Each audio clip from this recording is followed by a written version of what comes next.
ದ್ವಿತೀಯಂತು ಲಿಂಗವು, ತೃತೀಯಂತು ತತ್ವ ಬ್ರಹ್ಮಾಂಡವೆಲ್ಲ.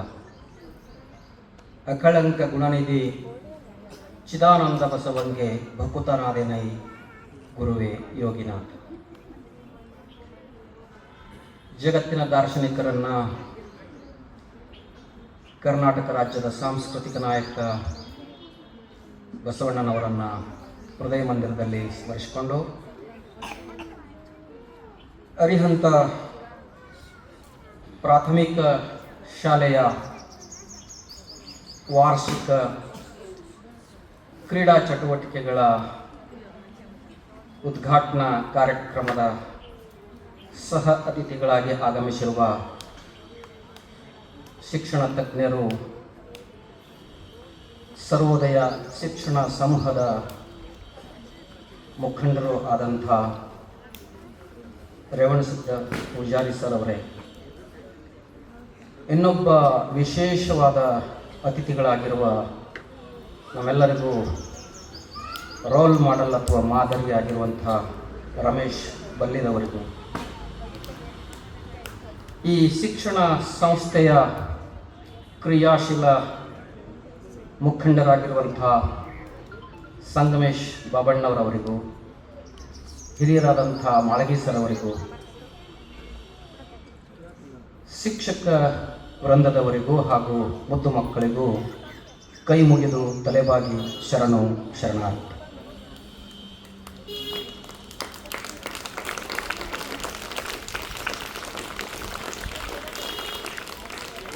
ಒಂದು ಸುಂದರವಾದ ಹೂದೋಟ ಅಥವಾ ಉದ್ಯಾನವನಕ್ಕೆ ಹೋದಾಗ ಅಲ್ಲಿ ಬೇರೆ ಬೇರೆ ಬಣ್ಣದ ಹೂಗಳಿರುತ್ತವೆ. ಆ ಹೂಗಳನ್ನು ಅರಸಿಕೊಂಡು ಆಕರ್ಷಿತರಾಗಿ ಬರುವ ಅನೇಕ ಬಗೆಯ ಚಿಟ್ಟೆಗಳು ಕೂಡ ಇರುತ್ತವೆ. ಇವತ್ತು ಅರಿಹಂತ ಶಾಲೆಯ ಈ ಸಮಾರಂಭಕ್ಕೆ ಬಂದಾಗ ಅಂಥ ಒಂದು ಸುಂದರವಾದ ಹೂದೋಟ ನೋಡಿದ ಅನುಭವ ನನಗಂತೂ ಆಗ್ತಾಯಿದೆ. ಮಕ್ಕಳು ಹೂವಿನ ಹಾಗೆ. ಇನ್ನೊಂದು ಹೇಳ್ತೇವೆ ನಾವು, ಮಕ್ಕಳಂದರೆ ದೇವರ ಸ್ವರೂಪಿಗಳು ಅಂತ. ಆದರೆ ಇವತ್ತಿನ ಸ್ಪರ್ಧಾತ್ಮಕ ಯುಗದಲ್ಲಿ ವಿಜ್ಞಾನ ಮತ್ತು ತಂತ್ರಜ್ಞಾನಗಳನ್ನು ಬಳಸಿಕೊಂಡು ನಮ್ಮ ಇಡೀ ಬದುಕನ್ನು ನಾವು ಯಾಂತ್ರಿಕಗೊಳಿಸಿಕೊಳ್ತಿರುವಂಥ ಸಂದಿಗ್ಧವಾದ ಸಂದರ್ಭದಲ್ಲಿ ನಾವೆಲ್ಲ ಇದ್ದೇವೆ. ಶಾಲೆಗಳು ಕೇವಲ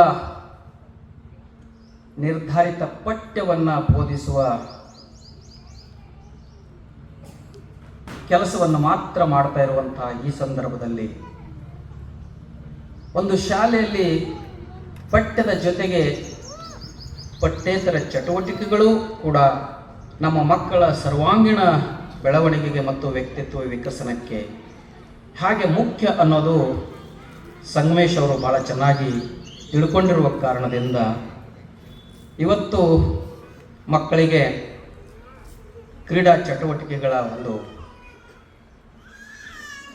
ಸಂದರ್ಭವನ್ನು ಒದಗಿಸಿದ್ದಾರೆ. ನಾವೆಲ್ಲ ಸಣ್ಣವರಿರುವಾಗ ಕ್ರೀಡಾ ಚಟುವಟಿಕೆಗಳು ಬಹಳ ಕಡಿಮೆ.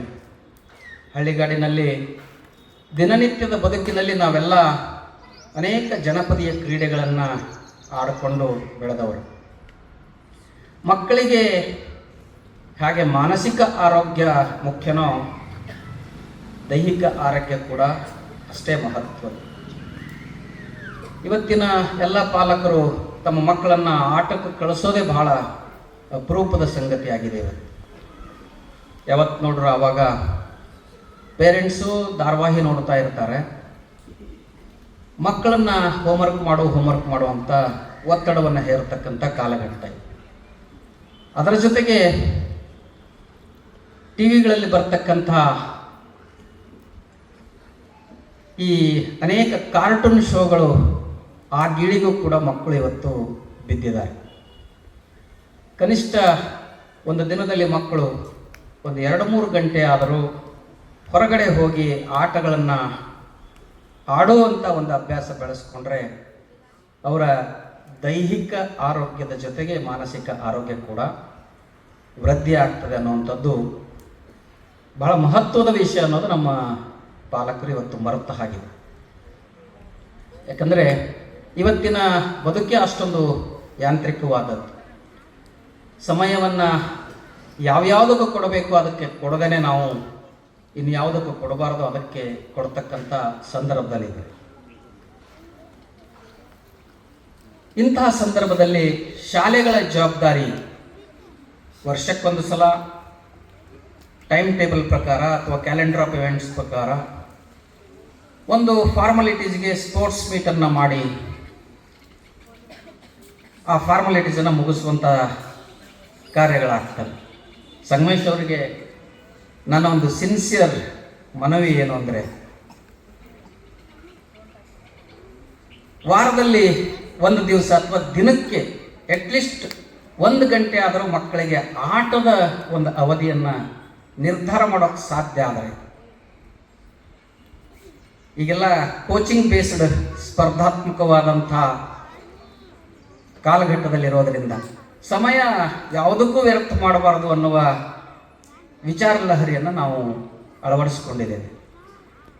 ದಯವಿಟ್ಟು ತಾವು ದಿನಕ್ಕೆ 1 ಗಂಟೆ ಆದರೂ ಮಕ್ಕಳಿಗೆ ವಿವಿಧ ಬಗೆಯ ಆಟಗಳಲ್ಲಿ ತೊಡಗಿಸುವ ಕೆಲಸ ಮಾಡಿದರೆ ಬಹುಶಃ ಅದು ಸಾರ್ಥಕ ಆಗ್ತದೆ ಅನ್ನುವಂಥ ಅನಿಸಿಕೆ ನನ್ನದಿದೆ. ಇದರ ಜೊತೆಗೆ ಮಕ್ಕಳಲ್ಲಿ ಡಿಸಿಪ್ಲಿನ್, ಶಿಸ್ತು ಇಂಥವೆಲ್ಲ ಅಂತೂ ಈಗ ಕಾನ್ವೆಂಟ್ ಲೆವೆಲಲ್ಲಿ ನಾವು ಕಲಿಸ್ತಾನೆ ಬರ್ತೇವೆ. ಅದರ ಜೊತೆಗೆ ಈ ದೇಶದ ನಿಜವಾದ ಸಂಸ್ಕೃತಿ ಮತ್ತು ಇತಿಹಾಸವನ್ನು ಕೂಡ ಹೇಳಿಕೊಡುವ ಕೆಲಸಗಳು ಆಗಬೇಕಾಗಿದೆ. ನಮಗೆಲ್ಲ ಗೊತ್ತಿದ್ದ ಹಾಗೆ ಈ ದೇಶ ಬಹು ಸಂಸ್ಕೃತಿಯ ದೇಶ. ಇಲ್ಲಿ ಸುಮಾರು 2,000 ಭಾಷೆಗಳನ್ನು ಮಾತನಾಡುವ ಜನ ಇದ್ದಾರೆ. ಅನೇಕ ಧರ್ಮಗಳು, ಸಂಪ್ರದಾಯಗಳು, ವಿವಿಧ ಬಗೆಯ ಸಂಸ್ಕೃತಿಗಳು ಈ ನೆಲದಲ್ಲಿದ್ದಾವೆ. ಈ ನೆಲಕ್ಕೆ ಸುಮಾರು 5,000 ವರ್ಷಗಳ ಸುದೀರ್ಘವಾದ ಮತ್ತು ಭವ್ಯವಾದ ನಾಗರಿಕತೆಯ ಇತಿಹಾಸ. ಶಿವದ್ರಾವಿಡ ಸಂಸ್ಕೃತಿಯ ಸಿಂಧೂ ಕಣಿವೆಯ ನಾಗರಿಕತೆಯಿಂದ ನಮ್ಮ ಪಯಣ ಆರಂಭಗೊಳ್ಳುತ್ತದೆ. ಇಡೀ ಜಗತ್ತಿನ ಎಲ್ಲ ನಾಗರಿಕತೆಗಳಿಗಿಂತಲೂ ಸುಧಾರಿತವಾದ ನಾಗರಿಕತೆಯನ್ನು ನಾವು ಹೊಂದಿದ್ವಿ ಅನ್ನೋದು ಇತಿಹಾಸದ ಮೂಲಕ ನಮಗೆ ಗೊತ್ತಾಗ್ತದೆ. ಆದರೆ ದುರಂತದ ವಿಷಯ, ಇತ್ತೀಚಿನ ದಿನಮಾನಗಳಲ್ಲಿ ಈ ಬಹುತ್ವವನ್ನು, ಬಹುಸಂಸ್ಕೃತಿಯನ್ನು, ಬಹುಭಾಷೆಗಳನ್ನು ಅಳಿಸಿ ಹಾಕಿ ಇಡೀ ದೇಶ ಒಂದು ಸಂಸ್ಕೃತಿ, ಒಂದು ಭಾಷೆ, ಒಂದು ಧರ್ಮದ ಚೌಕಟ್ಟಿನಲ್ಲಿ ಸಿಲುಕಿಸುವ ದುಷ್ಟ ಪ್ರಯತ್ನಗಳು ಇತ್ತೀಚೆಗೆ ಹೆಚ್ಚಾಗ್ತಾ ಹೊರಟಿದ್ದಾವೆ. ಮಕ್ಕಳ ಮೆದುಳಿನಲ್ಲಿ ಯಾವ ವೈಜ್ಞಾನಿಕ ಮನೋಭಾವ, ಸೈಂಟಿಫಿಕ್ ಟೆಂಪರ್ಮೆಂಟ್ ಅಂತ ನಾವೇನು ಹೇಳ್ತೇವೆ, ಅದರ ಬದಲಿಗೆ ಧರ್ಮ ಮತ್ತು ಜಾತಿಯ ವಿಷಯಗಳು ತಲೆಯಲ್ಲಿ ತುರುಕುವಂಥ ಕೆಲಸಗಳು ಚಿಕ್ಕವರಿರುವಾಗಲಿಂದಲೇ ಮಾಡತಕ್ಕಂಥ ಒಂದು ಕೆಟ್ಟ ಸಂಪ್ರದಾಯ ನಮ್ಮಲ್ಲಿ ಬೆಳವಣಿಗೆ ಕಾಣ್ತಾ ಇದೆ. ಹಾಗಾಗಿ ಶಾಲೆಗಳ ಜವಾಬ್ದಾರಿ ಏನು? ನಾವು ಇತಿಹಾಸವನ್ನು ಒಂದು ಸಲ ನೋಡಿದಾಗ ಎಲ್ಲಿ ವೈಜ್ಞಾನಿಕ ಮನೋಭಾವಗಳು, ವಿಜ್ಞಾನ ಮತ್ತು ತಂತ್ರಜ್ಞಾನಗಳಿಗೆ ಆದ್ಯತೆ ಇರುತ್ತದೋ ಅಂಥ ರಾಷ್ಟ್ರಗಳು ಸೂಪರ್ ಪವರ್ ಆಗಿ ಬಹಳ ಕಡಿಮೆ ಅವಧಿಯಲ್ಲಿ ಹೊರಹೊಮ್ಮಿದ್ದನ್ನು ನಾವು ನೋಡಬಹುದು.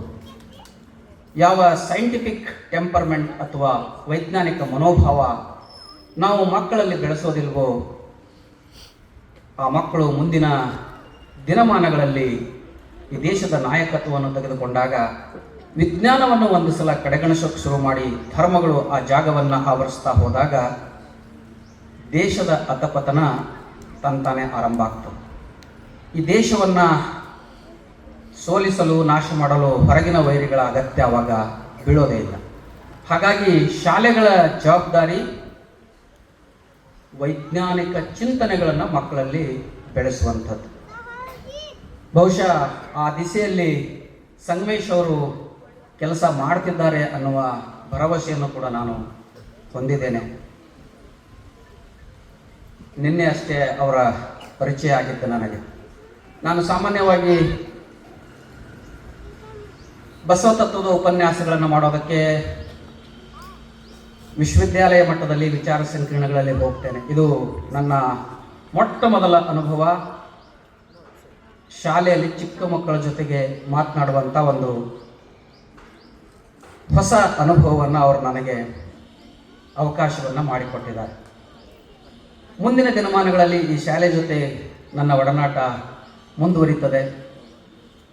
ಮಕ್ಕಳೆಲ್ಲರಿಗೂ ನಾನು ತಮ್ಮ ಭವಿಷ್ಯ ಉಜ್ವಲವಾಗಲಿ, ವೈಜ್ಞಾನಿಕ ಮನೋಭಾವ ತಮ್ಮಲ್ಲಿ ಬೆಳೆಯಲಿ, ವಿಜ್ಞಾನದಿಂದ ಮಾತ್ರ ಒಂದು ರಾಷ್ಟ್ರವನ್ನು ಕಟ್ಟಬಹುದು ಅನ್ನುವಂಥ ಆಶಾಭಾವನೆಯನ್ನು ವ್ಯಕ್ತಪಡಿಸ್ತಾ ನನ್ನನ್ನು ಕರೆದು ತಮ್ಮ ಜೊತೆಗೆ ಮಾತನಾಡುವ ಅವಕಾಶ ಕೊಟ್ಟ ಸಂಗಮೇಶ್ ಅವರಿಗೂ ಹಾಗೂ ಭಾಳ ತಾಳ್ಮೆಯಿಂದ ಕೇಳಿದ ಎಲ್ಲರಿಗೂ ಇನ್ನೊಮ್ಮೆ ಕೈ ಮುಗಿದು ತಲೆಬಾಗಿ ಶರಣಾರ್ಥಿ ಹೇಳ್ತಾ ನಾನು ಮಾತನಾಡಿಸ್ತೇನೆ.